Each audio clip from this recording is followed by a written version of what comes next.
इन मनुष्यों को मुझ पे कोई भरोसा नहीं, मेरी बात मानने को तैयार नहीं, बस झूठों के संग ये हमेशा रहते हैं। कबीर साहब ऐसा क्यों कहते हैं? जब काशी में कबीर साहब रहे, तो उन्होंने जनता को देखा, तो वो जो मच्छी खाए और थोड़ी देर से माड़ा पैर गुरु बन जाए, उसके पास जा जाके कहते मैं चेला बनाऊं। तो कबीर साहब हंसने लगे, मैं सच्चा आदमी बैठा हूं, मेरे पास आने को कोई तैयार नहीं, और जो मांस मदिरा का सेवन करता है और थोड़ी देर के लिए अपने ऊपर तिलक विलक लगा माला पहन के बैठ गया है, और उसके पास जाकर के बोलते हैं कि गुरुजी हमें शिक्षा दो।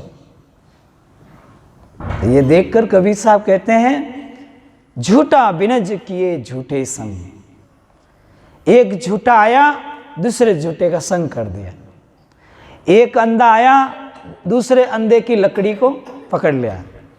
अब आगे कुआं में पड़ेगा, गाड़ी में पड़ेगा, पता नहीं कहाँ पड़ेगा।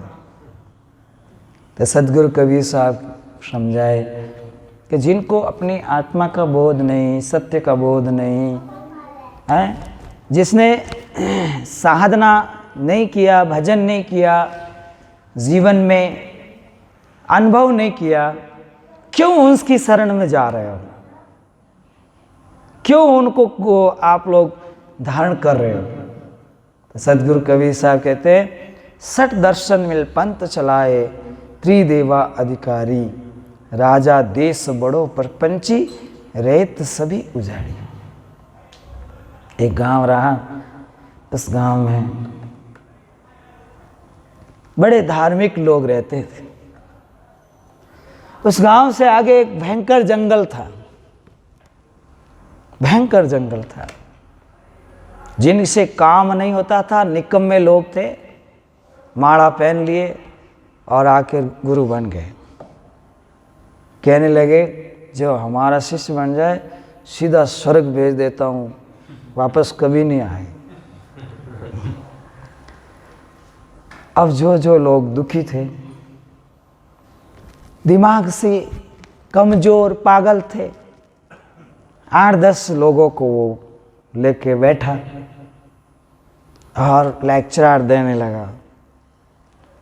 हमारी माला का ऐसा प्रताप है कि जो हमारे पास आवे सीधा स्वर्ग चला जाए, वापस कभी नहीं आवे। तो कोई दुखी थे कि भाई घर से दुखी, लक्ष्मी जी भी लड़ रहे, बेटे भी लड़ रहे हैं, वो भी ये हो रहा है। तो सोचा महाराज के पास चले जाएं। तो महाराज, गुरुजी आप हमें स्वर्ग भेज दो, हम तो कोई काम के नहीं, निकम में बैठे हैं। अब उसने अपनी टोली बना रखी और भेजता कहाँ है? आगे एक शेर की गुफा है। आगे क्या है? हाँ, ये एक चेला रखता है, बोला ये ठीक आया है, कितना माल लाया है? कि गुरुजी ये माल लाया, रख दे यहाँ पे। फिर जाना है तेरे को स्वर्ग में? कि हाँ हुक्म, मेरे को स्वर्ग में भेज दो। हाँ, दुखी हूँ। ठीक है, दूसरा चेला खड़ा है, जाओ उसको वो मार्ग पकड़ा दो, सीधा ऊपर जाएगा, कभी नहीं आएगा। और उसको धीरे धीरे धीरे धीरे वहीं पे छोड़ आते हैं और कहा कि यहाँ से 100 पाउंड ले जाओगे ना, सीधे स्वर्ग में चले जाओगे। और वो ज्यों ही विश्वास करके जाता है, आगे शेर तैयार रहता है, उसको मार देता है और वापस तो आने को रहा। फिर दूसरे दिन, देखो हमने स्वर्ग भेज दिया, आज तक वापस नहीं आया, और किसी को जाना है? तो सदगुरु कबीर साहब ऐसे देख रहे थे अपनी दृष्टि से कि ये किस तरह स्वर्ग में भेजता है। तो सतगुरु कबीर साहब कहते हैं कि तुम आंखों वाले भी अंधे होते हो, फूटी आंख विवेक की, सूझे न संत असंत। तुम्हें यही नहीं दिखाई देता कौन असंत है कौन संत है। विवेक की आंख फूट गई तो उस गांव के काफी 20-30 लोगों को शेर के बलि चढ़ा दिया। अब फिर कोई विवेकी लोग गए, विवेकी लोग गए और जो ले जाके छोड़ता था उसको ले जाकर इतना रात भर पीटा कि क्या सच्चाई है। और फिर वो सुबह बोल गया सच कि वहाँ कोई स्वर्ग में नहीं जाता, सीधा सिंह के भेड़ चढ़ जाता है। फिर उसको गांव में सबको समझाया कि इस तरह का अंधविश्वास पाखंड चल रहा है, आप एक सच्चे संत गुरु की शरण में जाओ। तो कहते हैं झूठा विनिज किए झूठे संग और बाजी सब मिल हारी। आप क्या हारोगे? अपने श्वास हार जाओगे। जो श्वास लेके आए हो वो श्वास खत्म हो जाएंगे आपके। बाजी सब मिल हारी, सठ दर्शन मिल पंथ चलाए, त्रिदेवा अधिकारी, राजा देश बड़ो प्रपंची, रैयत सभी उजाड़े। अब जिस देश का राजा ही मतलब जो है ऐसे ऐसे काम करे, बुराई को धारण करे, तो प्रजा क्या करेगी? इतते उत है उतते इते जम की सांड समारी, ज्यों कपी डोर बंध्यो बाजीगर, अपनी खुशी पराई। जो जिस तरह से बंदर है थोड़ा सा चना और गुड़ के लोभ में आकर के घड़ा में हाथ डाल देते हैं, सकड़ा घड़ा में, तो वो वहीं फंस जाते हैं हाथ। फिर उसे मदारी पकड़ता है, ज़िंदगी भर नाच नचाता है। तो इसी तरह से कहते हैं साहिब, कहते हैं ये संसार इधर से उधर, उधर से इधर, तो कोई न कोई तो चमत्कार होते रहते हैं। कभी चमत्कार कैसे हो जाते हैं, कभी चमत्कार कैसे हो जाते हैं। तो इधर की जनता उधर दौड़ी, उधर की जनता उधर दौड़ी, और ऐसे करते करते समय पूरा हो जाएगा। तो कबीर साहब कहते हैं काल ने इस जनता को भ्रमित करने के लिए कहीं झूठ और कहीं सच का सहारा लिया। यह पहड़ उत्पत्ति प्रलय को, विषय सबे विकारी, जैसे स्वान अपान संग राजी, यूं लागी संसारी। संसार कहाँ लगी है?